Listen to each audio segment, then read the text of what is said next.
A lot of the time when we think about investing, the first thing that comes to mind is stocks. But if you want to build a balanced investment portfolio, which is highly recommended, then you should also be considering bonds.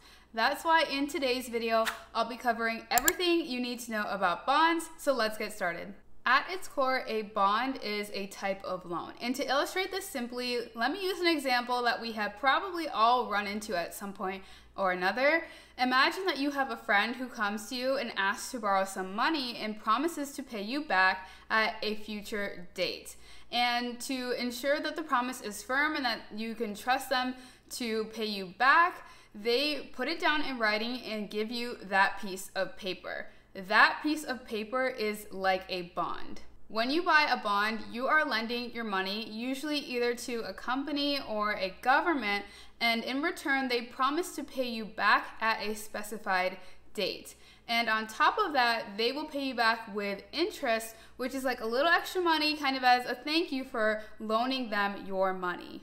Now, bonds come in various types of maturity lengths, which is basically just the due date of the bond when you can expect to receive your money back. And there are four main types of bond maturity lengths. The first is short-term bonds, and these have maturity periods of 1 to 3 years. These types of bonds are considered to be less risky because the period is shorter and the borrower is more likely to repay the money back without any issues. Next is intermediate term bonds, and these have maturity periods between 3 to 10 years, and these bonds offer a balance between risk and reward.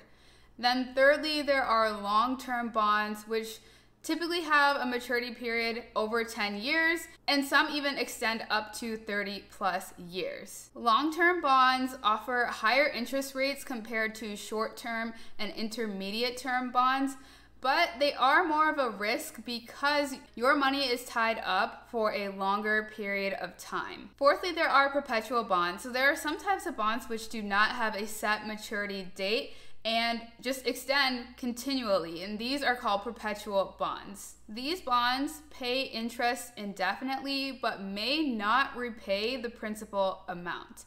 But keep in mind that perpetual bonds do tend to be more rare. There are also different categories of bonds, and there are four main bond categories. The first is corporate bonds, which are bonds issued by companies. And then there are municipal bonds, which are bonds issued by states or municipalities. Then there are also government bonds, which are bonds issued by a government. And these bonds you may have heard of before, you might be familiar with, especially if you've heard of I-bonds or treasury bills. Those fall into government bonds. Lastly, there are also agency bonds, which are bonds issued by government-affiliated organizations like Fannie Mae or Freddie Mac. When considering purchasing bonds, there are two main things that you'll want to evaluate. The first is the bond's rating, aka the creditworthiness of the bond issuer. The bond rating can be compared to your credit score. So for example, if you have a high credit score, that tells lenders that you are responsible with your money and that you are highly likely to repay back what you borrowed. And in the same manner, you can use a bond's rating to evaluate the creditworthiness of the bond issuer and evaluate if you want to make that investment or not. There are three different agencies that evaluate the creditworthiness of bond issuers, and they are Moody, Standard & Poor's, and Fitch. But for the simplicity of this video, I will only be talking about Standard & Poor's rating scale. Standard & Poor's scale ranges all the way from A, which is the highest, best rating, down to D, which is the lowest, weakest rating. Bonds with a rating of BBB- and above are considered to be investment grade bonds, which just means that the bond issuer has a lower chance of defaulting on their debt and being unable to repay back what they borrowed. Bonds with a rating below BBB- are considered to be junk bonds because the bond issuer has a higher likelihood of failing to repay their debt. So you want to be sure when it comes to investing that you choose investment grade bonds as much as possible, because the goal here is to get your money back. The second thing you'll want to consider is the bond's yield. The bond yield is the percentage return an investor will earn on their money. Now, let's say, for example, you bought a $1,000 bond with a 6% annual yield. That means that you would earn $60 every year on that investment. Now, because of this, you may be thinking, well, I'll just go for the bonds that have a super high yield so I can get a higher return on my investment. But I want to stop you right there, because that's not exactly the right way to think about it when it comes to bonds. Investment grade bonds, and remember, those are bonds with a BBB- rating and above, tend to pay lower yields because they are safer investments and they are lower risk. If you see a bond yield that promises high returns year over year, that should be a red flag, and you should just be very careful, because it's highly likely that that bond is a junk bond. Issuers try to give investors a reason to invest their money into junk bonds because most people are looking for investment grade, but they may be pulled in or hooked by that higher yield and thinking that they're going to get a good return on their money than if they just stick with investment grade bonds. But I would just caution you when it comes to that, and just be on the lookout for it, because if you have a high risk tolerance, then that's fine. It's up to your discretion if you want to go with that strategy. But if you're trying to play it safe and you want to look for investment grade bonds, then keep this in mind, because this is a hook that many unaware investors could easily fall into. The important thing to keep in mind here is that the higher the yield, the lower the credit worthiness of the bond issuer. So there will always be that trade-off between high yield and the lender potentially defaulting and being unable to pay back your money. But like I said, only you can dictate your risk tolerance, so just be careful. And like we often hear, if it seems too good to be true, it probably is.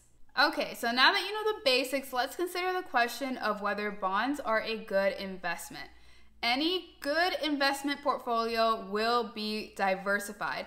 And when it comes to investing, diversification means that you have your money across multiple different sectors, multiple different companies, and you aren't just solely focused on one thing. Anytime you focus on just one thing, say just one company in investing, you're opening yourself up to a lot of risk. Because say that one company fails, then all of your money is gone too.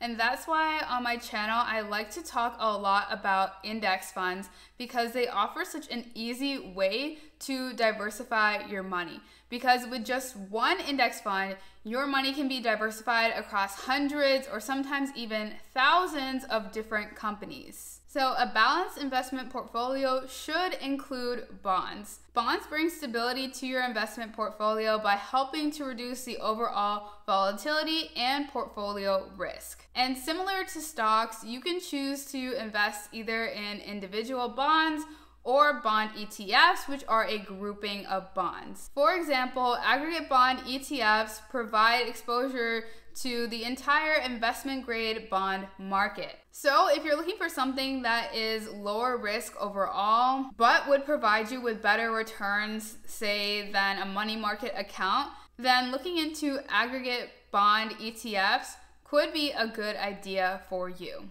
Another great thing about bonds is that they offer investors the opportunity to earn additional passive income. So on a predetermined set schedule, whether that be quarterly, semi-annually, or annually, the bond issuer will send an interest, or also called a coupon payment, that you can choose to do whatever you like with.